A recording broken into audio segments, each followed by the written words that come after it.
holidays have been really good to me. I am so excited about the new year since I have so much coming out and I want to do so much. And I'm really pumped for that. The holidays were good. A lot of family time, which I really appreciate. Crazy amount of new games. I mean, a lot of new games. You'll see that soon in a later video. But hi everyone, Juan from q.v.o games. And today I'm doing a review on Burgle Bros by Tim Fowers, published by Fowers Games, who is Tim Fowers' publishing company. Burgle Bros essentially is a group of people or elite burglars who are going in to do a heist or pull off a heist on a specific place. And that place specifically changes with different scenarios.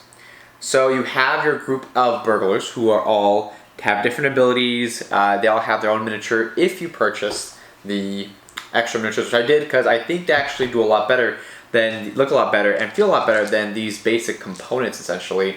And they're just kind of little wooden pieces, and I feel like that doesn't really represent them really well, which the game is still fun, but the components were a little iffy sometimes. Without the miniatures, I feel like it'd be a little more bland. However, Burgle Bros is great. I recommend the game more for someone who is new, gaming for someone who is new to board gaming, who you don't really have to have prior knowledge to a mechanic like deck building. If you play a deck builder before or worker placement, you kind of understand how the circle progresses. Burgle Bros kind of doesn't really have that. It's a cooperative game, and you can come in when you come in and you're easy to learn. I mean, the rule book is only 8 pages long, comes in a little envelope like yay size or this big right here, and it's 8 pages. The rest is all scenarios and explanation of each tile. So looking at the board here, this is set up for a beginner scenario and it's just 2 floors. It's floor 1, floor 2. So if you look here, there's going to be different little tiles, and each one has a specific thing that happens on the tile when you land on it, or if there's like a laser, how to enter the tile, how to leave the tile, different little effects. And those are all explained in the rulebook, which is it's straightforward, it's simple. You would think you're going to be shuffling through the rulebook a lot. You're really not. The game is just straightforward. It tells you exactly what it does, how it happens, and you continue playing the game. I appreciate the straightforwardness a lot. You don't have to do a lot of shuffling to find out what each tile specifically does. There's a couple of games out there that each tile does something different. It's a really long thought out idea, and that kind of takes a long time to get a game going. I love the way I can set it up in 20 minutes. However, that's only because of the 2 levels, right? When it's 3 levels and it's a full scenario, it could take a little bit because you shuffle tiles, organize tiles, set up the little wall pieces right here, and it can take a little bit longer. So setup can be roughly 20 to 30 minutes, and that's pushing it. Right here you have your events, your tools, and the loot you pull directly from the safes. The tools can be found in different tiles, specifically the laboratory. You can go in there and grab a tool, and it has different effects. Sometimes they're actually hindering because you can't go through a detector if you're holding any tool or loot. And if the detector is the stairway, it can be kind of tough. So if you kind of go down the left, you have all the little guys, and the miniatures are actually really nice. I highly recommend purchasing them. They look great. I love the miniatures, and I'm better than the wooden pieces. They come in this little box here, and it looks like a delivery truck, of course, and you look inside at the game trays insert. They hold them all real nicely and clean, and it looks great. I love it. Looking at the box, they did a really great job. The box looks amazing. I love the way it looks.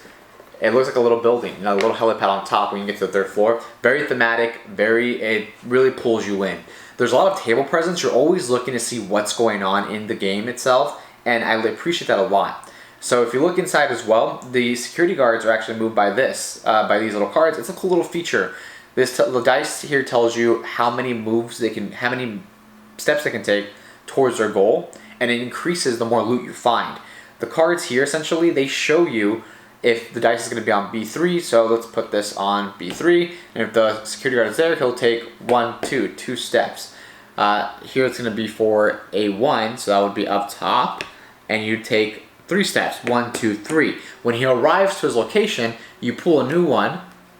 That one is a special one. You would pull this one to it would be D4. You would put it down here, and the next turn he would take his steps towards there. And your goal as a burglar is to go through flip tiles and find the safes, and you can do that within 4 actions. The 4 actions will actually be either to peek, to move into a tile, which automatically moves if it automatically reveals it if it hasn't been revealed.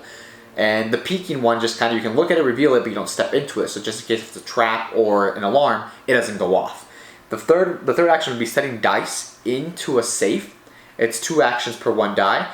And the 4th action is just rolling the dice to discover the code of the safe. The code of the safe is determined this way. So if you look here, the safe has 1, 2, 3, 4, 5, 6. 6 different tiles that line up to it. When all those adjacent tiles, there's a number, 4, 6, 2, 6, 5, 2. And you would basically add dice, and you would roll the dice, and the dice would equal exactly, the dice would, you want the dice to equal the number. If there's multiple numbers, for example 2 6s, it just takes 1 6 to open that safe.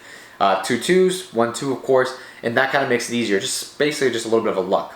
It's basically a little lucky there. The game's great. It's hard to say it's not. The production value is there. The art looks amazing. You can see it kind of here on the camera. I love the way that looks. These tiles aren't, flimsy or bendy too much. They're great. I love them. The cards can be a little iffy, but it's not just stock, so I really appreciate that. And the art looks great. I like that a lot about the game. The miniatures, of course, don't come with it, which kind of sucks. However, you can buy the little van here, and it can have all the miniatures. I didn't appreciate the little meeples too much. They have stickers to put on top of them, but I feel like they don't really make the game for me. This is the security guard meeple. He doesn't look as menacing or as, as kind of like, I'm not too afraid of him, but the miniature guy, he looks like he's ready to chase after you, go grab you and put you in jail or lock you up somewhere.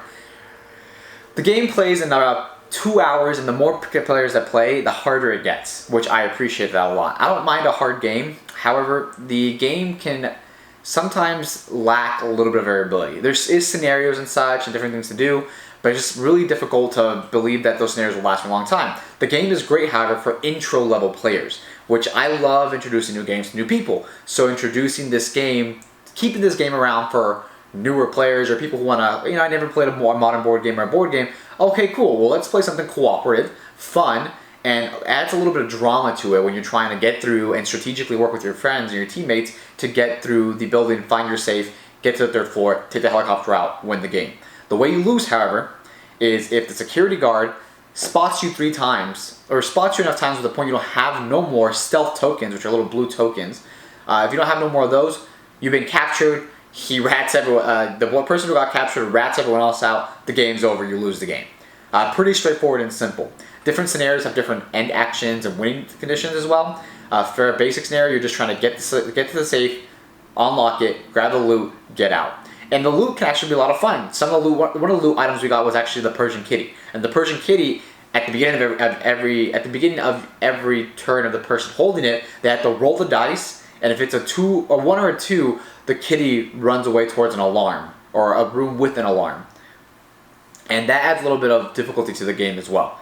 The more, of course, you find, the more the security guards end up moving around, and that's how that works.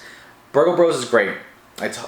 The game is debatable on if it has high value, since I feel like eventually you will end up finding new games and it's replaceable. However, one thing Burgle Bros does differently is that it doesn't really play like other games. It doesn't play like a deck builder. You're not trying to do a worker placement. It's just a game, a cooperative game where you're going into heists, and it's done by 4 actions. That's something I can appreciate a lot about that's something I can appreciate about a game that does something different. Lately, a lot of games have been doing the same thing over and over and over again. That's fine. However, I appreciate that Burgle Bros does something different. I would like to eventually get into Burgle Bros 2, which would be a later video where I bring it in, and it would maybe be a Burgle Bros 1 or 2. I heard 2 actually makes it a little more accessible, which would be great to do. And just kind of compare both to let you know which one you should buy. So before you buy Burgle Bros, consider the fact there's a part 2 right now, and that might be more accessible for your group.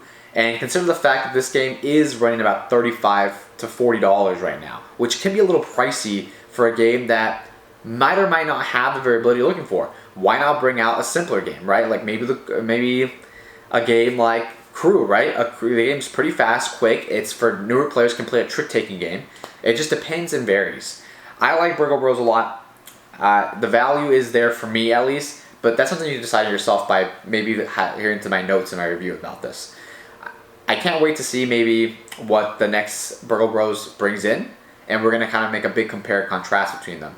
So far right now, Burgle Bros is a hit for me. It's going to stay in my collection, and it's going to be used to more introduce newer people to different games. How long would that last? I mean, we'll see, and we'll find out how long that is. Well, thank you so much, everybody. Comment, like, subscribe, talk to me, DM me. I like talking to new people, and I love talking about board games with all of you. Let me know what you think and what we can do better. If you like Burgle Bros, if you don't like the Burgle Bros, let me know what you think. Thank you. Bye.